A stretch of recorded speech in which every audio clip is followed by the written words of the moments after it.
Good evening. Thank you for coming to our meeting of the Plymouth Community School Board for March 4th, 2014. Would you please join us in the pledge? I pledge allegiance to the flag of the United States of America and to the republic for which it stands, one nation, under God, indivisible, with liberty and justice for all. Thank you. Next item is setting of the agenda. Any additions or corrections? No, there are not. I'll entertain a motion then to accept the agenda. So moved. Second. Motion is second. All in favor, please indicate by saying aye. Aye. Opposed? Agenda is accepted. Audience participation, thank you for coming. Are there members of the audience that would like to address any of the agenda items this evening? I know some of you are the agenda items, so we'll get to that here in a second. Thank you for being here. Next is the consent agenda. Are there any items on the consent agenda that a board member would like to address separately?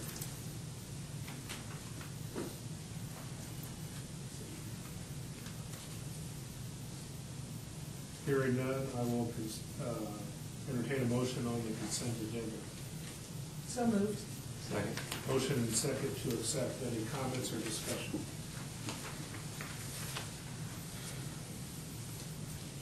Hearing none, all in favor, please indicate by saying aye. Aye. Opposed? Consent agenda is approved. Moving on then to our business transactions. 3.1, focus on learning. This evening is Riverside. I'm going to go ahead and introduce, go ahead and stand up, Allison. We received a grant, you guys remember last year, creating an Imagining grant, and the goal of that grant is personalized learning for students. And so one of our projects is something that Allie's been working on with some students. And so Allie is we hired her as our e-learning coach. She's an instructional coach now, but she also works with a group of kids at Riverside. So go ahead, Allie. We actually had some more kids that were scheduled to come, but they did not show up, so we're just going to wing it. So we're good. So this is Griffin, and this is Ian, and the whole year we've been doing all kinds of crazy projects, and it's completely student-led, so they're going to lead this down. So. All right. I'll start you off with telling you what SOUL is. SOUL is what it stands for. You pick a project and you go through it. Some go on questions and some go on theories. You can do anything you want. Okay. So I first started off doing projects, like Griffin said, where I put questions and then I answer that aren't Googleable, like not easy questions. So then I was interested in app making, so I started that maybe around November. So and that's on the picture there. This is SOUL. That's the picture I made on a website. I forget what it's called, but. And I've been trying to research a lot of coding and stuff, but Ms. Holland showed me a website called Code Academy, and it helps with coding. And so I have had 3 partners since. And 2 dropped out, but I have 1 more. Because they got bored of it, but I'm still fascinated with it, so I'm still looking. I've been working on, with Harold, who is not present today, I've been working on a school-wide video that it just encourages, with Riverside doing Relay for Life coming up here, that encourages these cancer survivors to go, to encourage them to win the battle. And now, if you have any questions, you can ask me. So what are you going to do with the kids that didn't show up with you? Fired.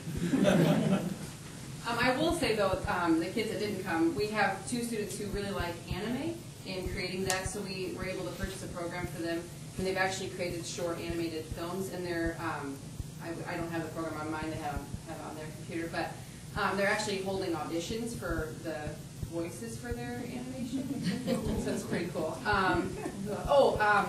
Harold and Brady, they are fascinated with Legos, so they're actually doing their own Lego movie. And also claymation, and they had some really cool things to show you. They're not here. So is this your first project, or have you guys done other projects before this? Other? Well, we started off with Mrs. Hahn giving us several questions to choose off of, and that was like our first project, and we partnered up or did it alone. And then we moved on to picking what we wanted, which is the whole idea. So, Have you guys ever worked together on a project? no, yeah. I think you may not yet. Well, thank you guys for coming. You mentioned something tonight that caught my ear, that you're fascinated with what you're doing here. Just keep that fire burning. It'll pay off. Great job. Thank you for inviting us. Thank you.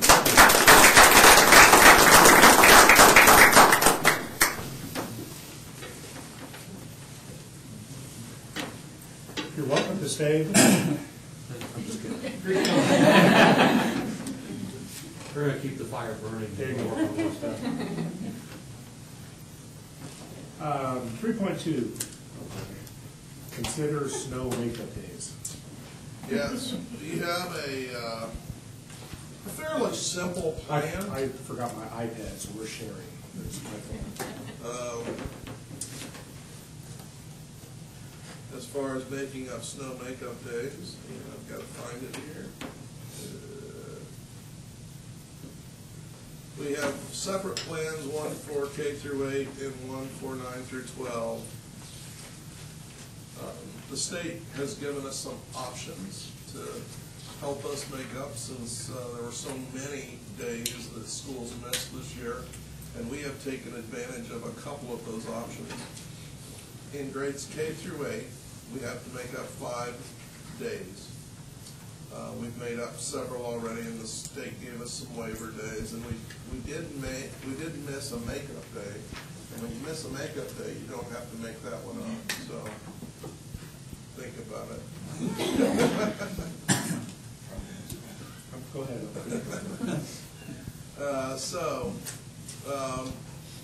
We will be in school on April 18th, which is Good Friday. We will be in school on June 3rd, 4th, and 5th, which is on the calendar already as a potential snow makeup day.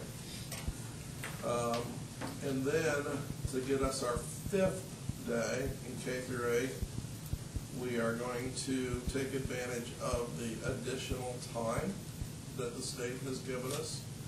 So starting this Friday, now on Fridays we get out a half an hour early, but starting this Friday we are going to go the extra half an hour longer. And there are 12 Fridays left in the year, which means that we will have 6 hours, and that equals 1 day. So that will take care of grades 7 through 8. That'll take care of the makeup day, and their last day then will be a teacher day, which will be on June 6th. So the students will be out on June 5th. The teachers will be out on June 6th. Assuming no more days to make up. Yep, keep our fingers crossed. Grades 9 through 12, again, have 5 days to make up, but because we do the stagger with the trimester versus the semester, they're a little bit different.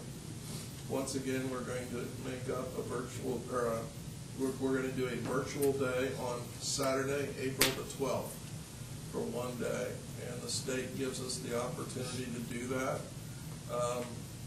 There are quite a few criteria that we have to qualify for in order to do that, and we thought we would take advantage of that opportunity. We're going to do it at the high school only. A lot of those kids are on learning management systems, so we shouldn't have any trouble doing that. The school will be open that day for students who don't have internet, and they can come in. Teachers have to be available to coach students through either the phone or through the internet for a 6-hour period that day. And then we will be able to take attendance, so they're signing on to the computer. Then on April 18th, we will do Good Friday. This will be our 2nd day. June 4th and 5th will be our third and fourth days, or fourth and fifth days. Excuse me, third and fourth days. Get confused because of the 4 and 5 there. And then once again on Friday, starting this Friday coming up, we will add the half an hour back on, which will give us a total of 12 hours by the end of the year, which will give us that fifth snow makeup day. 6 hours. Right, 6 hours. And then their last day will be on, it'll be a half a day on June 6th. The teachers' half day will be on June 6th. So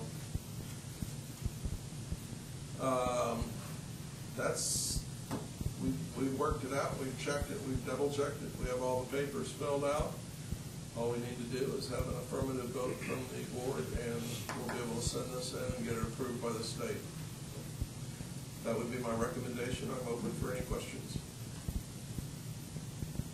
I would so move we accept our recommendation to get caught up. Second. Have motion and second. Discussion, questions? I assume you shared this with Laura and everybody. We had a discussion meeting today. So give me just a quick sense of what is a virtual day. Well, whatever they're working on in class at the time, they have to continue working on that day, that particular day. So if in the science class they're working on photosynthesis, then the virtual day has to be something related to photosynthesis. It can't be some subject that has nothing to do with what they're working on. Teachers will make the assignment. It'll be a digital assignment. Be something that the students can do. They don't necessarily have to have the internet. They could be something that's like a podcast. Could be put on iTunes, and the students can download it to their desktop before they come back. Or if they do have internet, it could be something that they used internet to research and to write a paper, or to they could watch a lesson and then do some homework. But each class is supposed to be about an hour's worth of work, and that should be 6 classes or 6 hours worth of work. So are they doing that whatever time frame they choose to do that, or do they have to do it consecutively? Well, there will be a time frame that all teachers will be available, but then because there are 3 activities that day, there's going to have to be some alternative times that the students will be able to, if they get back from their track meet and then they're working on it, let's say the alternative is they're going to work on it from 8 to 10 that night, or the next morning, or the teachers will know that they might be contacted by students and they need to be able to respond to them if they have questions. Then the extra half hour that's being added, is the dismissal time then, would that be the same time as Monday through Thursday? Yes, it will be. And also the instructions that we will be following during that time is that it will be instructional time. So, for instance, the high school, to get their half an hour, they cut out their SRT, but they're not going to put the SRT back in for that day. They're going to use it, and they're going to, in talking to them today, they're going to just, like the first day, it might be first period, the second day it might be second period, third day, third period. So each day each Friday they'll have a different day that we'll be working on using the instructional time for. So is it, I know we're not going to have any more days off. That's right. Mother Nature may not be listening, but to the extent, would those be likely added on at the end then? If we had more days off, I would think we would probably use the extra time as a viable option. So, for instance, we might do a half an hour on Tuesdays and Wednesdays, half an hour longer, and then you only have to get 6 of them if you do 2 days. Or could look at, if the first virtual day is successful, we could look at another virtual day. I tell people I was born on April 7th in a snowstorm, so I know very well that we might not be done with snow yet, but I think we've made it. Mr. Wizard thinks we've made it. What does the farmer's almanac say? I don't know. But we made a close one last week with the weather, or with the temperature, so it's on our side. Any other questions? Yes. And I'll just apologize, because I think you said it, maybe I didn't get it, so the extra half an hour won't be divided amongst all the different teachers. That extra half an hour would just be So towards one subject this matter. Friday, it would be first period. Okay, The Friday after that would be second period. We could do that in the high school, in the junior high, in the 5-6 building. In the elementary, they're gonna have to say, the first Friday maybe is on reading, the second Friday's on math, third Friday's on science. They'll work out a schedule for that. I know the Fort Wayne schools, the teachers figured out that they got an extra 7 minutes if the kids went another hour, you know, it didn't seem to be working, but this sounds like a better system, so I just didn't understand what you said. Neither one of them, I mean, they're really, when you do makeup days, there's really, because so much of our work is based on preparing for some kind of a test, either an ECA test or an I-STEP test or something like that, ACT, SAT, something like that. And there's really no way to replace those days. So then you go to the next best thing, which is to replace as much instructional time as you can.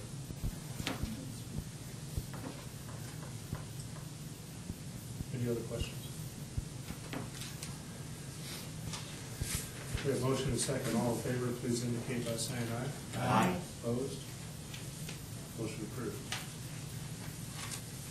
Item 3.3 is to adopt calendar and transfer student deadlines for the 14-15 school year.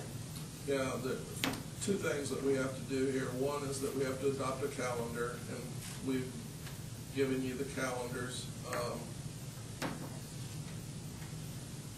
It's a little slow opening, but there's two calendars, one for K through 8 and one for 9 through 12. And the first student day for K through 8 for both schools is going to be August 13th. The ending dates will be a little different for K through 12, or K through 8. The last day will be the 1st of June, and the last day for the high school will be the 2nd of June, barring no snow next year. They're pretty standard as far as what we're doing. We had to cancel the Mike Schmoker staff development. Mr. Funston has already rescheduled that for November 7th, so we have that to look forward to. We after giving up by popular demand, we are going to take the day before Thanksgiving break off. Just so many people doing that give in to peer pressure there. Let's see how it goes. We have 2 weeks at holiday break for Christmas and a week at spring break. We have a couple of snow makeup days built in, and then at the end of the school year, we always have those 3 snow makeup days. The trimesters for the high school are balanced with the second trimester, which is where most of the snow makeup days would be, is the longest trimester, so that if they do have to make up days, they will at least have as many days, hopefully, as they're supposed to have in that particular trimester. So if they're preparing for an ECA or preparing for the I-STEP, they'll still have the number of days. Any questions about the calendars? How did the meetings go with looking at the balance calendar? Well, we're not completely done yet, but right now, correct me if I'm wrong, Mrs.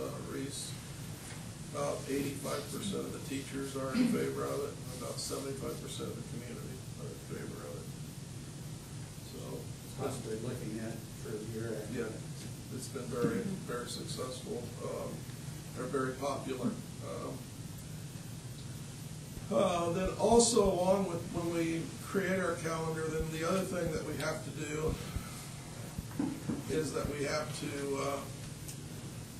talk about, if I can go back and find it, what our capacity is for transfer students and the date that we are going to stop taking them.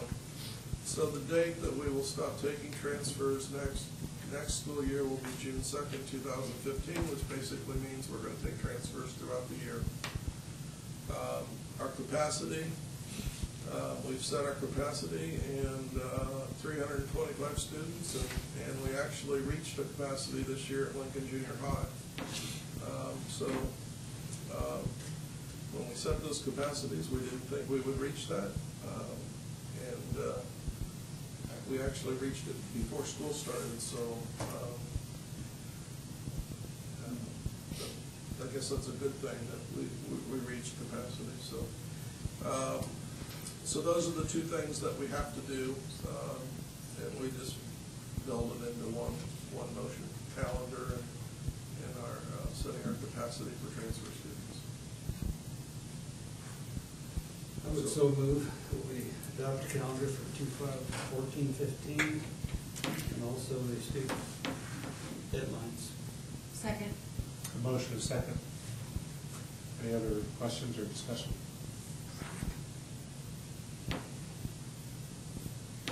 Hearing none, all in favor, please indicate by saying aye. Aye. Opposed? Motion carries. 3.4, permission to bid summer projects. Mr. Schoaf is here this evening to do just that.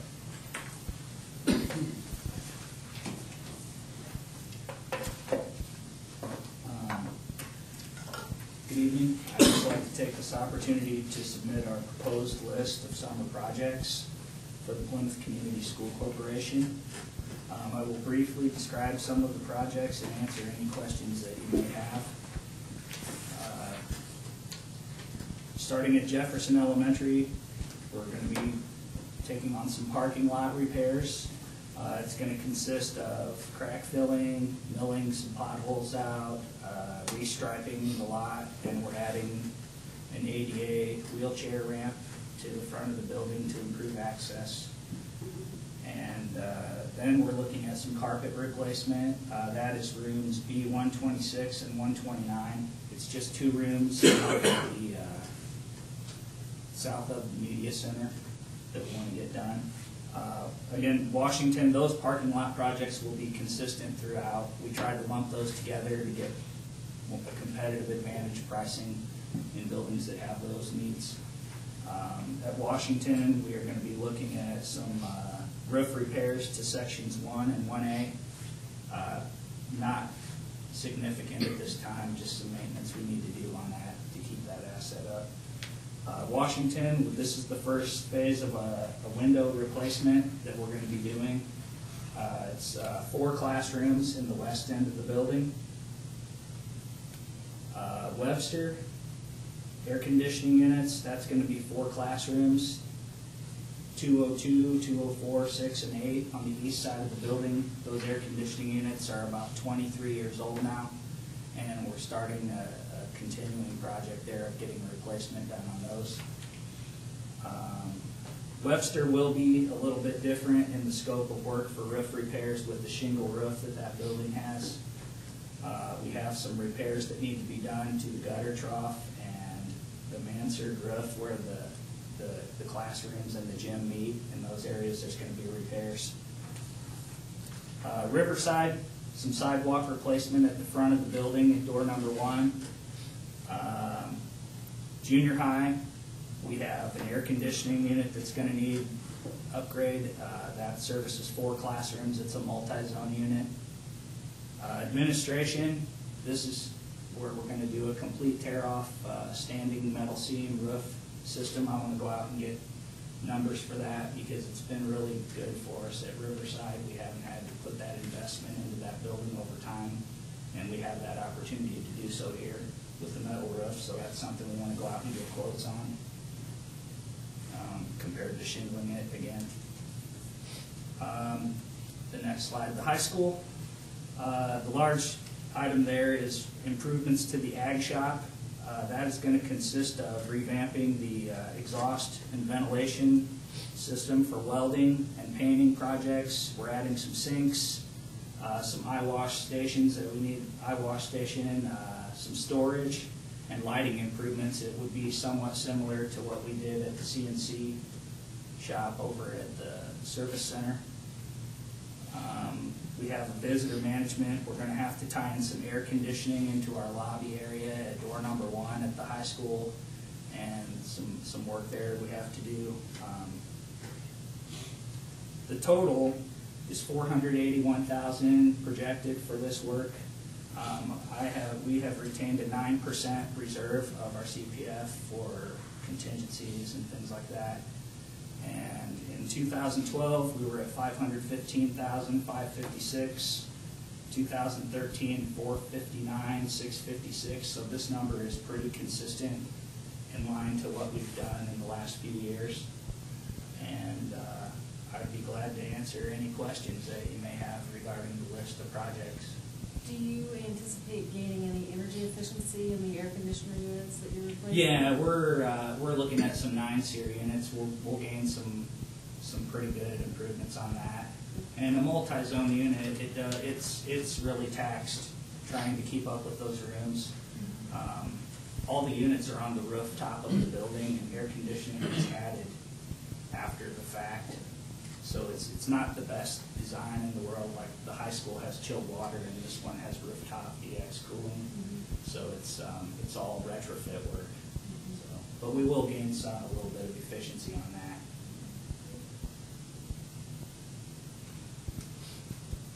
I was halfway expecting to see or hear about more damage from the winter conditions that we may need to address. Is it too early to tell, or? No, we haven't had any issues roof-wise. I guess I was talking about sidewalks. Sidewalks, we did quite a bit of sidewalk work last year and the year before. We got caught up with that pretty well. The parking lot is in pretty good condition right now. This was all planned work in our 10-year plan. Fences, maybe. Fences were, yeah, there was some work there with moving snow and just trying to get access to getting snow off of our lot. So we haven't seen any material impact from the winter that impacts what was already planned? You know, we have pretty good, we're pretty solid on our facility right now. We didn't really experience anything out of the ordinary. When you get 3 foot of snow, like we had at Webster up on some of those roofs, we did have some leaking. It's just ice and water shield doesn't go up for that far for those kind of things, and it's kind of unforeseen there.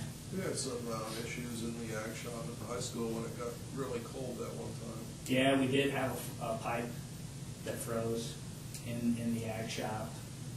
We had a pipe that froze at Jefferson as well, and we had some about $3,000 damage at Jefferson for some pipe repairs that had to be made.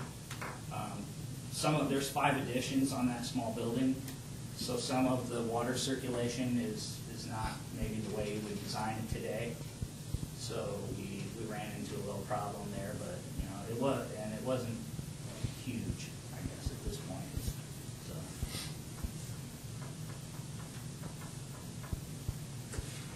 Questions? Other questions?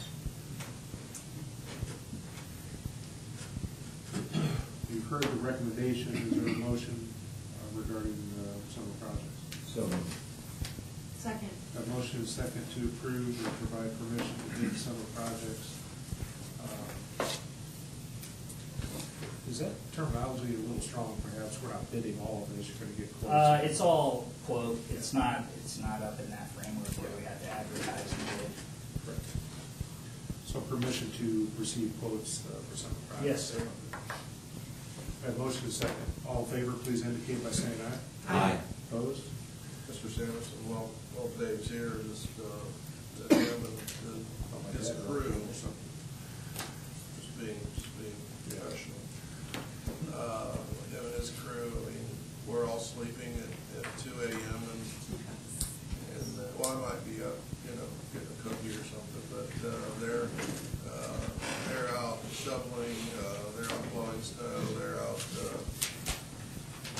pushing snow so we can get to school, and so just, it's been a hard, long winter for all of us, but even long and harder and colder for the maintenance people who are out there, so I'd just like to take this opportunity to thank them. Thank you. Thank you. Thanks, Dave. I appreciate it. Good job.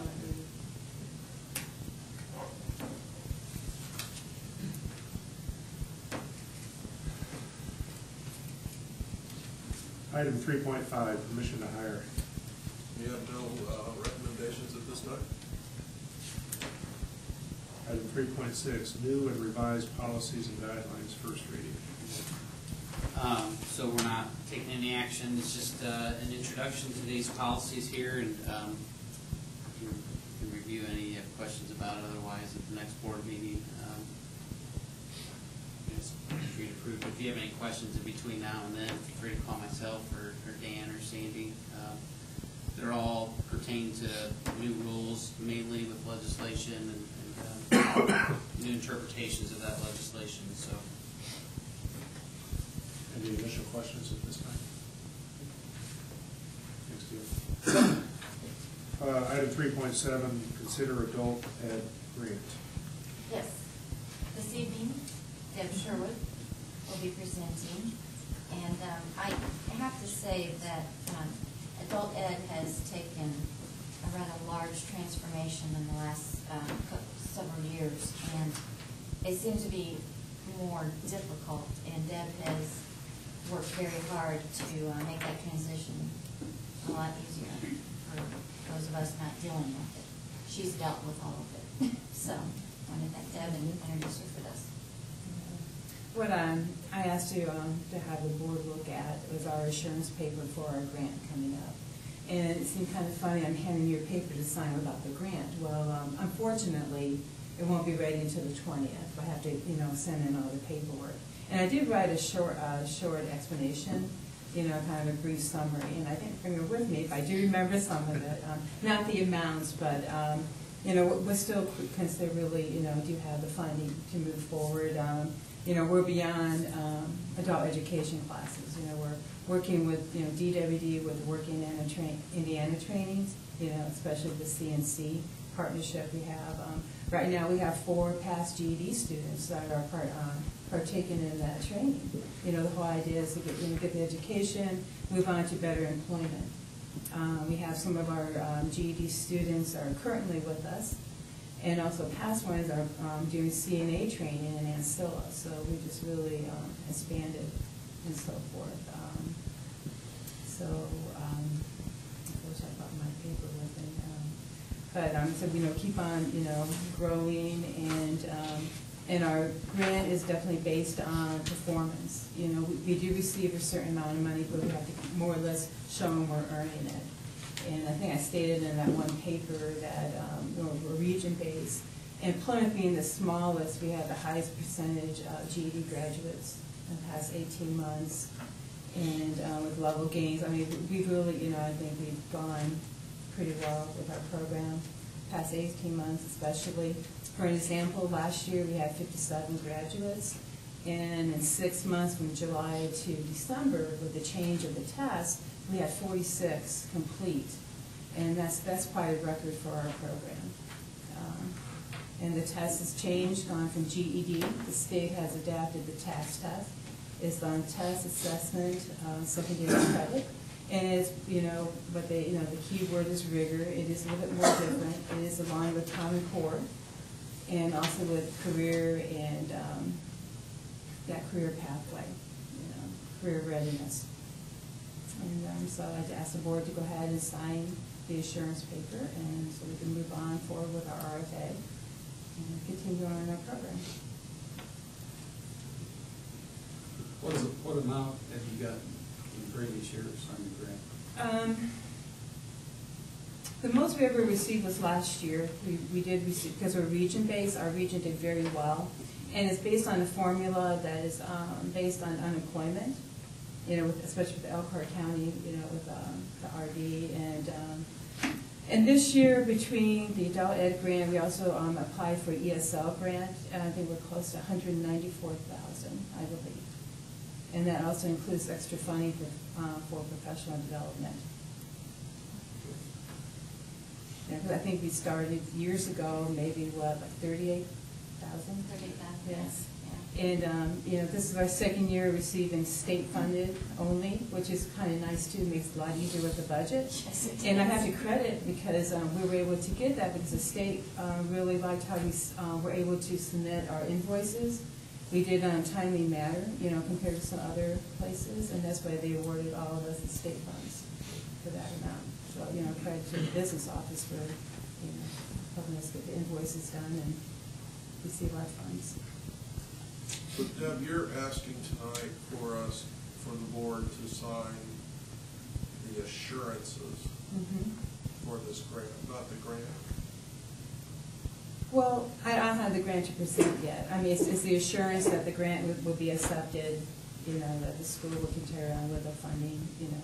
So the assurances are the same assurances we sign for every federal grant. Says we're not going to discriminate about the people that we hire. We're going to follow the rules as far as finance and indeed like any federal grant that we have to acknowledge that we're going to follow the federal guidelines.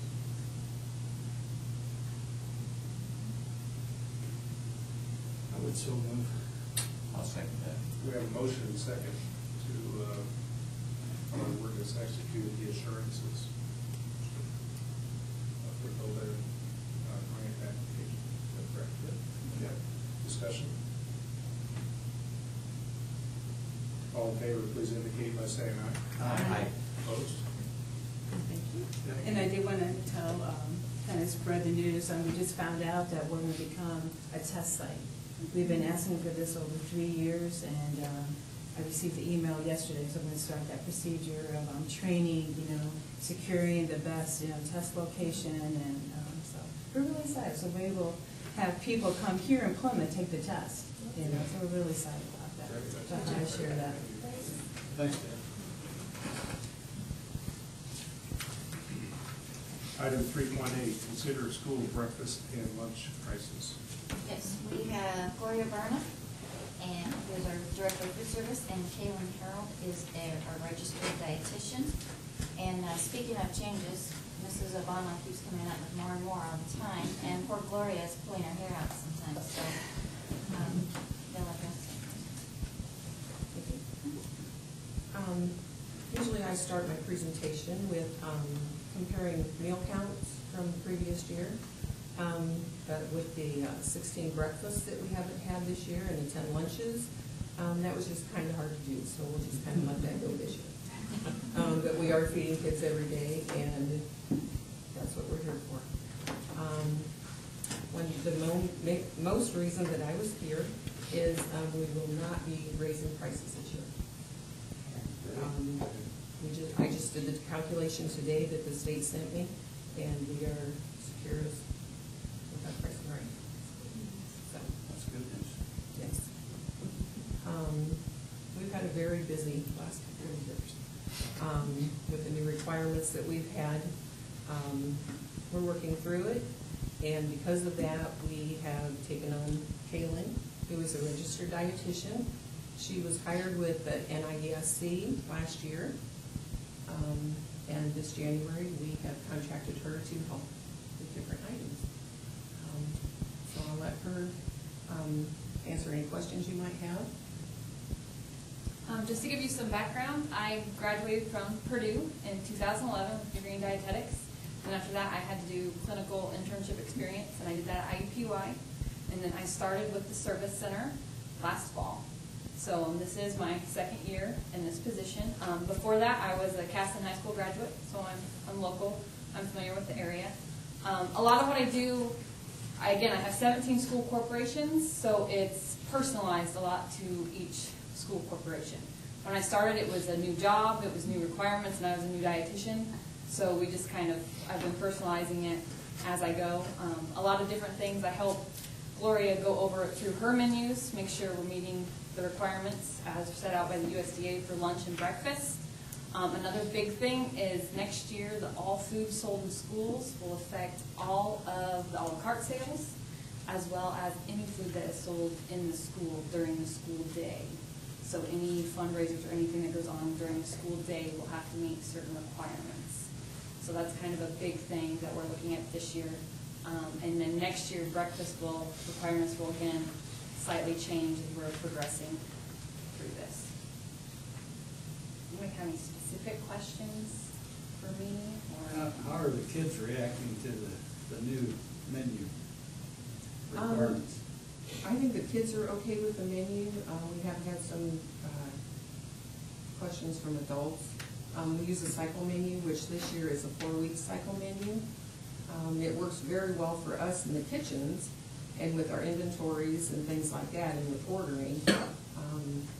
I will be going over those again.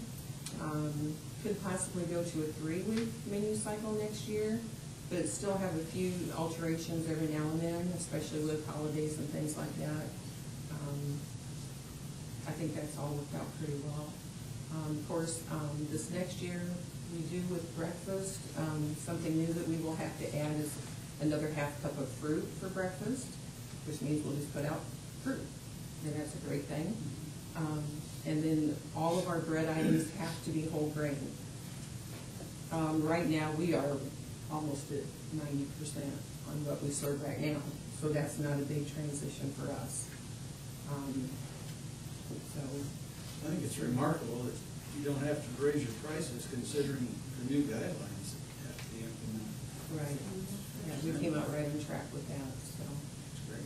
Last year you mentioned that we had to add more legumes to our menu. How has that gone over? We've tried different things. A couple of things we did have to take off because they just were not going well. We're down to 3 types now. We have to serve a legume once a week. So we're down to 3 now, but I think we're going to cut it to 2 next year. What ones are those? Baked beans, black beans, and refried beans. And that's pretty common across my 17 school corporations, that you find that if you stick with the black beans and the refried beans and the baked beans, they'll take those. Yes, they get tired of them sometimes, but you have to have that ½ cup on the menu every week. We've adjusted very well.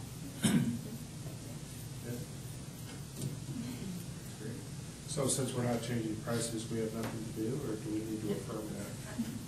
I had it as an action item to consider. I'm sorry? I had it as an action I item know, to that's why I consider. asked the question. You just say you're gonna say, okay. won't you? I think we'll entertain a motion to accept the report and the fact that the current price, maintain the current prices. So moved. Second. Motion and second, thank you both for coming, appreciate that. All in favor? Aye. That's not even Go ahead, Larry. You did a great job. Oh, boy. 3.9, consider revised supplemental contract with Ivy Tech. Due to the fact that I presented the school board with the incorrect version of the IAP Tech service agreement during our previous school board meeting, I selected the wrong print. I would like to request the school board approve the revised service agreement, which I have double and triple checked, besides deleting all previous versions in my computer files. What are the revisions?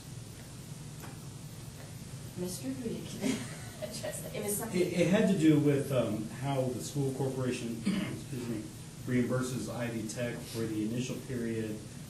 Ivy Tech provides and pays for the instructor, and the school corporation reimburses based on the tuition rate.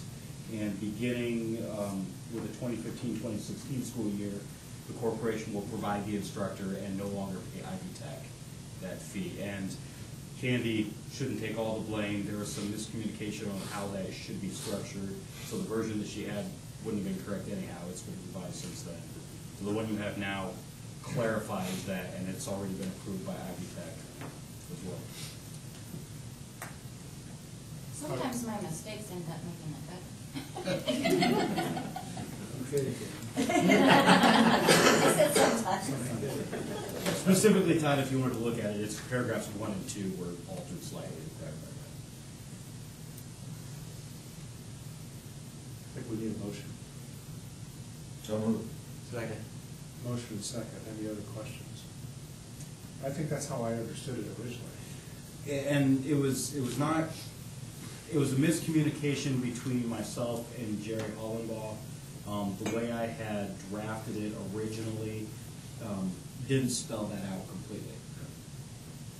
But it's been revised to clarify. Any other questions? That motion, can I go ahead? We have motion and second. All in favor, please indicate by saying aye. Aye. Motion approved. 3.10, consider 2 agreements with Go Solutions Group, Inc. Currently, all school corporations associated with Jesse use a service company called ClaimAid, which provides billing services as a Medicaid consulting vendor.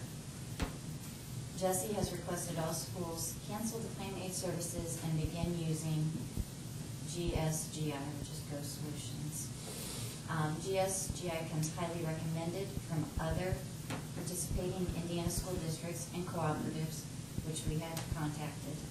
And they also only deal with school districts and special ed co-ops. So they specialize in our area.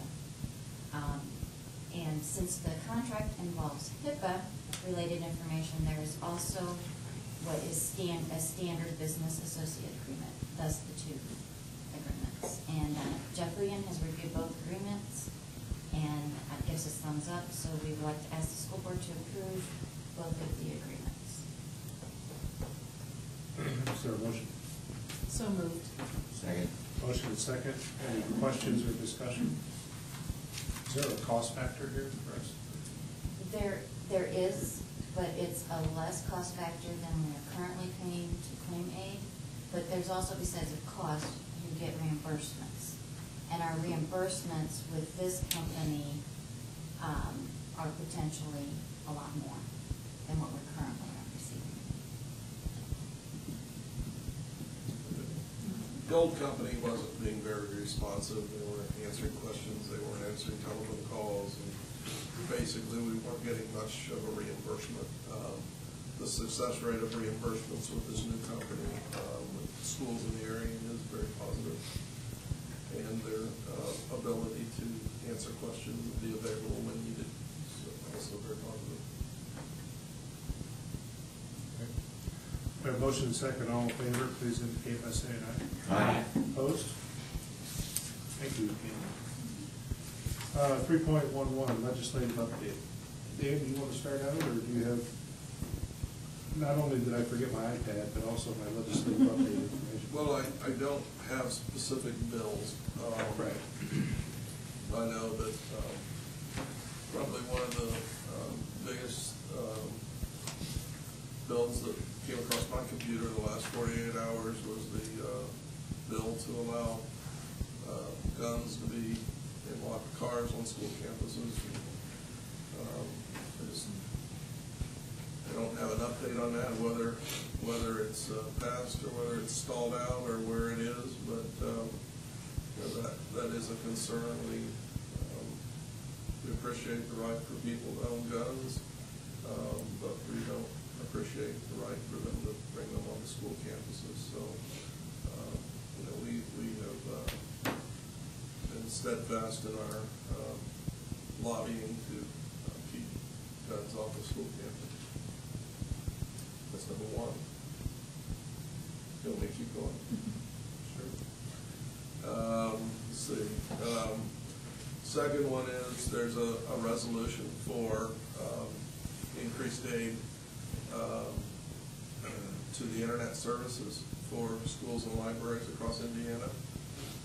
It's not actually a bill that's going to provide more money, but it's a resolution calling for that to happen in the next session. Basically acknowledging the need that with all the work that schools have done with computerization in the last few years, that there's a real need for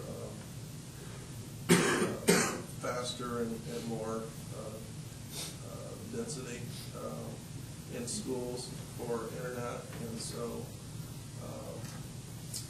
we believe that that is going to pass, and that finally in the next session we're going to see an increase in the amount of money paid towards internet in schools and libraries. And it's been, I think, 4 years since there's been an increase in that, so it's been something that I've lobbied for every year with our representatives and senators, and just basically got no response from them on it. So I'm glad to see that we're getting some response this year on this. On a financial front, probably the biggest issue that probably everybody's been hearing about is the potential elimination of personal property tax here in Indiana. There's two bills, House and Senate version, that are different. What is consistent in each bill is no replacement money. Where have we heard that before?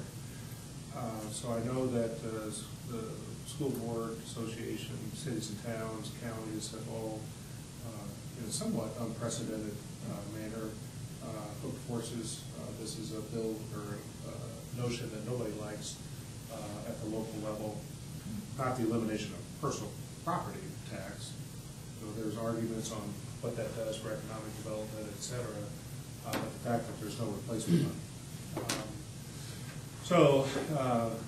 Don't know how that'll come out, never too good at predicting, but from a financial perspective, if the tax base is reduced by eliminating or reducing personal property, everything else being equal, what that does is create a shift.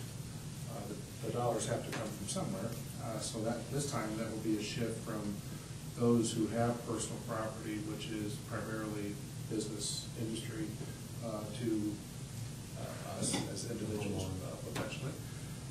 The other potential impact is reducing the tax base raises tax rates, everything else being equal, so we could see more circuit breaker impact as a result, which is, again, less money for the schools. So that will, I think, from a financial perspective, is probably the biggest issue out there for all local types of units.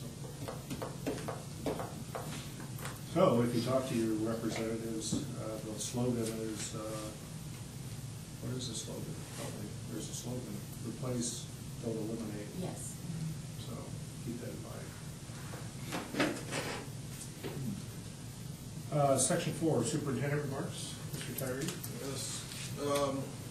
4.1 in our core values, commitment to students. A lot of our elementaries have been entering the WSBT I Love to Read challenge, and fortunately 2 of our elementaries were chosen to be the focus school. So congratulations to Webster and Jefferson, who won the I Love to Read. So I appreciate everybody who nominates our schools for that and who votes for that, because the kids love it, and it does promote reading. Even I figured out how to vote for it. So I did too. I was proud of myself. Yeah.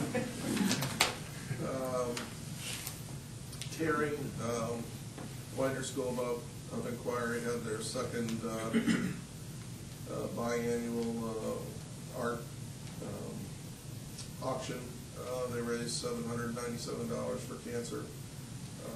Also, the dance-a-thon, I think it's in its 3rd year, if I'm not mistaken, broke its own record from last year of raising over $27,000 for charity. So, our kids are busy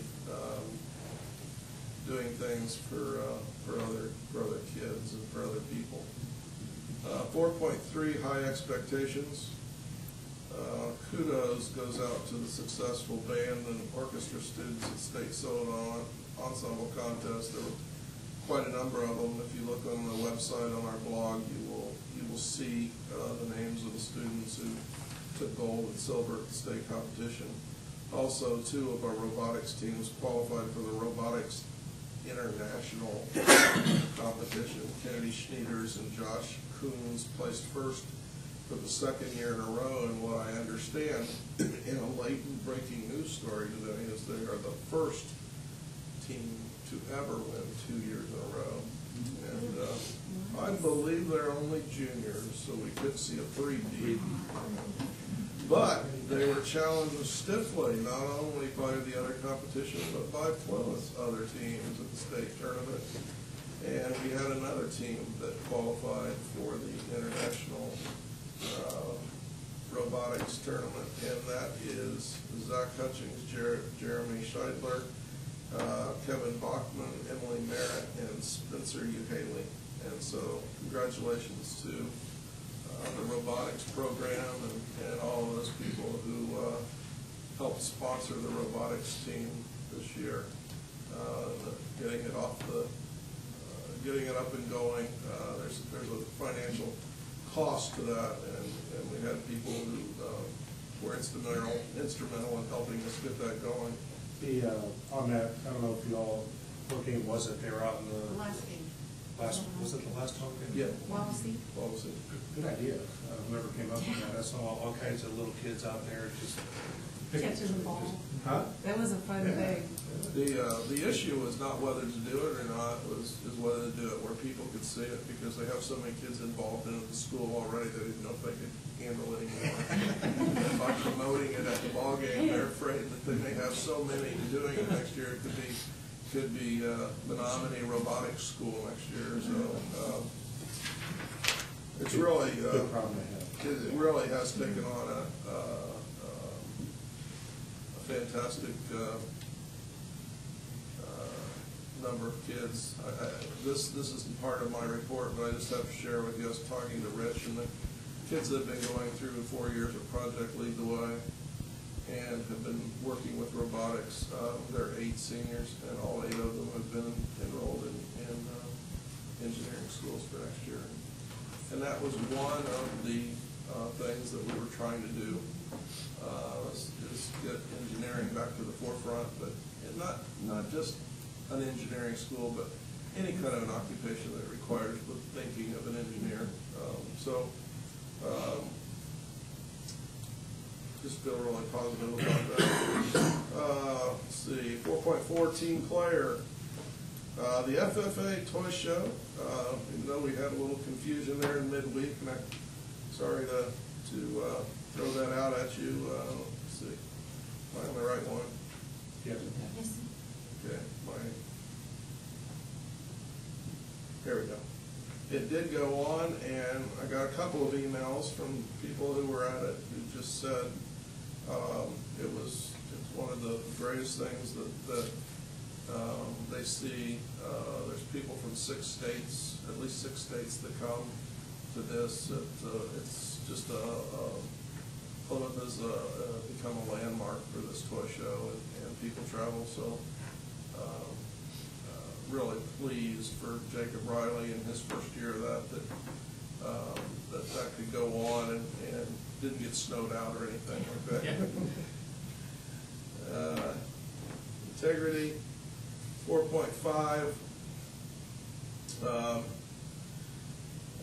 Many thanks goes out to the Marshall County donors who helped us raise the $252,000 in Marshall County alone to put Project Lead the Way in every classroom in Marshall County, K through 12.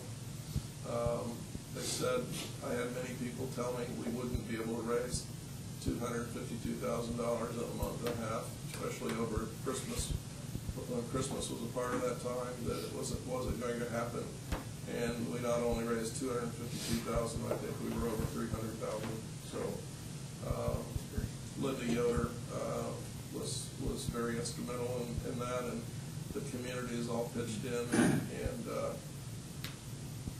in a 5-county area, which we were a part of, we raised $2.2 million in that time.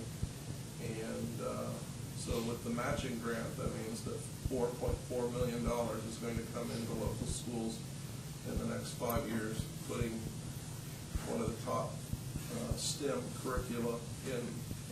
It's going to make this 5-county area a real solid talent base for workers. And we see what it's done for us in just a short time, and imagine what that's going to be like in all the schools. 4.6, enjoyment. Big congratulations goes to Janet Marshall, who is another Plymouth winner for the Lilly Endowment. That's a $10,000 study prize. Her project is to study her ancestry in Scotland, England, and Ireland. And since that began years ago, we just seems like we have one winner or two winners every year. And I know Janet is absolutely ecstatic about being able to take that trip this summer. We have some upcoming meetings. The ISBA Region 2 meeting is on Wednesday, March 26th, 2014 at Christo's at 6 o'clock. That is during spring vacation, so keep that in mind as you register or you don't register for it. Registration's at 6 o'clock, 6:30 is dinner, 7 o'clock is the program. The next school board meeting is Tuesday, April the 1st. That's April Fool's Day at 7 o'clock. So be here and join in some of the fools. That's all I have. Any questions for Dave? Any comments or questions from the audience? Appreciate it. Need a motion to adjourn. So moved. Two of those, need two motions for 2 seconds. Second. All in favor? Aye.